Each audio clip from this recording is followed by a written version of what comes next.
అమ్మా భవాని లోకాల నేలే ఓంకార రూపమమ్మా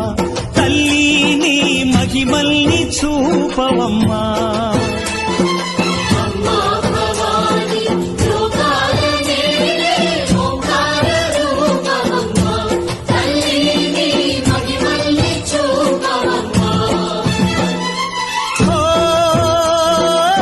సృష్టికే దీపమా